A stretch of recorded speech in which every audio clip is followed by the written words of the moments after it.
Hello, so my name is Julia Trask. I'm here to talk to you about business and how to really make sure that you're creating the business that you want to create. Now in business, you're really encouraged to take a lot of action, to get a mentor. It's one of the first things that you'll be encouraged to do when you're in business. However, the most important thing for you to understand is what kind of business you want to create and why. This is incredibly important because we start off with this small business idea and then we move to what can sometimes be bigger than Ben-Hur. We have Australia-wide missions, we have or our own nationwide missions, then we have global missions. And if we aren't sticking true to why we started in the way that we wanted to start and for what purpose, that all gets kind of misconstrued. And this is really important, particularly when we're working with a mentor. When we're working with a mentor, we want to make sure that we are still being authentic to ourselves. Yes, our mentor is going to give us amazing help and tips that are going to give us some great insights about what we can do with our business, but we really need to be thinking about it from a personal development coaching perspective. Is that if we were to ask ourselves the questions, what's the best way to represent the brand that we want to do, then it would probably turn out something different. And so this is where I want to explain a little bit about, business coaching versus personal coaching. Business coaching is much more like mentoring in the sense that you are talking about, what your goals are, what you're intending to do with your business, and then you're given a clear direction from your coach. This is going to be better for you, that's going to be better than you. I know because I've been doing this in my business. Or I've worked with these people in these industries, that's similar to yours and that's going to work for you. However, what you need to remember is that those people, even if they are in your industry, they are not you. This is really important. Now, I have been in business for 4 full years now. This is the beginning of my 5th year. And what I tend to see is that I can literally pick up who is working with what coach across the internet. I can see who is working with James Wedmore, for example, because they have the same kind of characteristic traits, those different coaches that work with him in his mastermind. The same sort of way they deal with different people seems to be coming out as a pattern. I see the same thing with people that have worked with the coach that I had, which is Dale Beaumont, doing the same kinds of stuff. I see the same things with people that work with Stacey Tuschl, which is another coach that I know out of the US. I see the same things with people who follow things like Tony Robinson. It is important to have mentors, but it's important to not lose our sense of self and understand why we are doing what we are doing and the direction that we want it to go. It's easy for people when we're being mentored to help move us into a direction that's away from where we are. And it's not because they're trying to do that, because often they're not. But what tends to happen is we are thinking about going down this sort of path for our business, and what tends to happen is somebody says to us, hey, there's a better way to do it. And we go, yeah, I could do that. And then we find out another better way or another tool or another strategy or structure or idea that could be great. And yes, works universally across a variety of businesses. But does it keep your business authentic? And that's what I want to really hone in on and ask you that question today, because you can get to a point where you become incongruent with your business and where your lifestyle and your business don't match. And there's a real concern with this because you initially build your business to create the lifestyle that you want. But when you get focused on doing these things and having these tools and having these strategies and just action, not taking time to really reflect how it fits with you as a person and your very initial goals that you had, you can get way out of touch. I know this has happened to me personally in my own business, and I also know that there's been times that I've had mentors, none of which I've said the names of, I'll just say that right now, that have literally said to me, you should go down this path. And luckily for myself, I said, no, that path is not for me. But I also know that when I have worked with other coaches that I have paid for, that I start seeing this pull towards wanting to do it their way.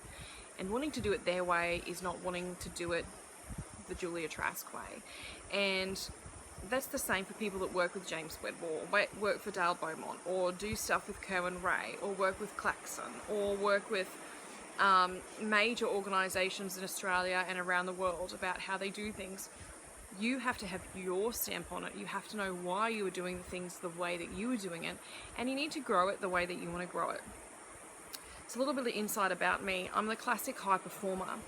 Absolutely love Brendan Burchard's book on high performance, and yes, if I wanted to, I could probably start going, oh wow, everything about my business I want to change in that way. And while I do know that I am definitely targeting high performing people because I understand them innately, here's an insight into my high performance. I started working with a coach to do actions within my business, and I got given a list of things to do in 90 days, and I worked myself so hard I did them in 2.5 weeks. And yes, it's incredible to be able to say, hey, that 90-day list that you gave me I did in 2.5 weeks. It's incredible to say that. And it felt so good to have this extra knowledge that I didn't have for ages, because I didn't take the plunge and invest in a coach previously that was of such a high quality as the one that I had.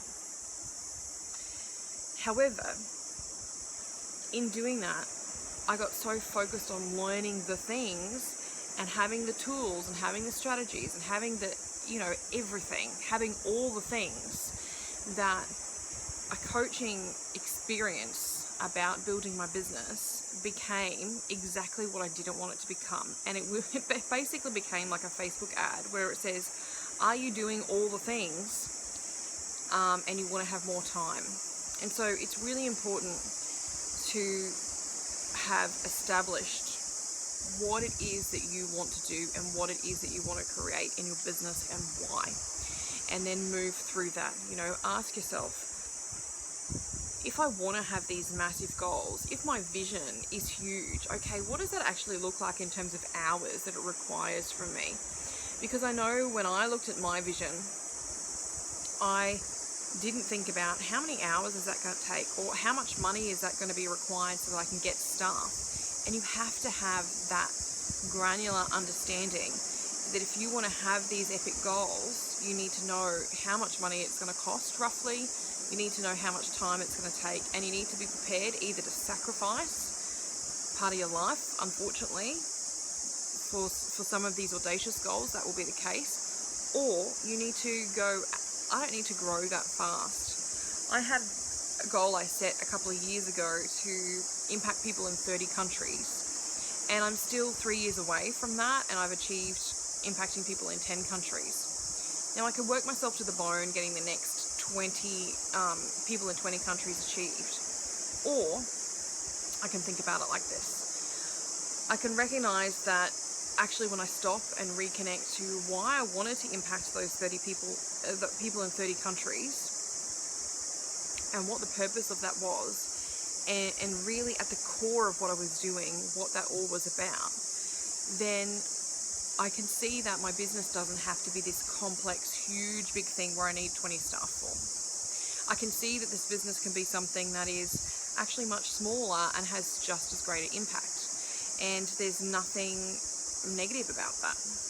And so people need to ask themselves, why are they wanting to grow so fast? Is it because they've subconsciously got stuck in this idea of being in the grind? Or is it because they've kind of gone on this coaching journey with a business coach, and then they've realized, holy dooly, this is not really how I wanted it to be. This hasn't really turned out the way that I wanted it. Take some time to reflect on things and make sure you know what that vision was that you had at the beginning, at the very beginning. It may have simply been, I want to have 1 or 2 people help me out in this business, and I want to step away from my full-time job. That is an amazing goal. And we don't need to then, on the bid to try and make that happen, yes, we might hire a coach, that's great, but we don't need to then turn that into something that has to be global, that has to be epic, that has to have huge numbers of people and huge numbers of salary. We just need to stay true to what we are within ourselves. And when we do that, it'll come across better in what we do. So have a really good think about that. It's the start of a new year perhaps for you. It's the start of a new time in what you're doing for work. When you're watching this, maybe you're thinking that you need a bit of a reset or what have you. But really, really need to ask yourself what you're gaining right now. Not what you're going to gain in a year or 2 years or 3 years, because if you view it from that point of view, you could already lose quite a lot in 1 or 2 or 3 years. So what are you gaining right now from doing things the way you are doing it right now? And is it still congruent with that grassroots idea you had about what you wanted for your business? Because you need to know that, and you need to stick to that, and bring that level of understanding to a coaching call with someone. So you can say, hey, no, this is not the direction I want to go. No, I don't want to hire people from overseas, or I only want to hire people from Australia, or I'm prepared to go slower and have less money if I'm one of the only people in the room that is not making 6 figures. Whatever it may be, just be proud of wherever that place is for you, and scream that if you want to scream that, or if you want to be silent about it and work in silence and achieve your goals and then scream it when it's done. Do that. But whatever it is, know it for yourself, and pay attention when you're engaging with people. I have this kind of funny little game with myself where when I'm interacting online, I look around and I see who's being coached by who's in whose mastermind, and I can always pick it out. And then funnily enough, I listen to a video that someone's got on IGTV, and then I'm like, you know what, that's who they're being coached by. They don't actually necessarily ever have to say they're affiliated with that person. It's just the way that I know that business coach, for example, operates in, that there seems to be a pattern amongst people that they're doing the same things. And so that's what we need to be aware of, that we don't become cookie cutter by trying to be different. And we don't become cookie cutter by trying to up level as quickly as we can by following a process or a system that somebody else has. That's all I want to say to you. Please leave a comment or share if you appreciated this. Thanks so much. Ciao.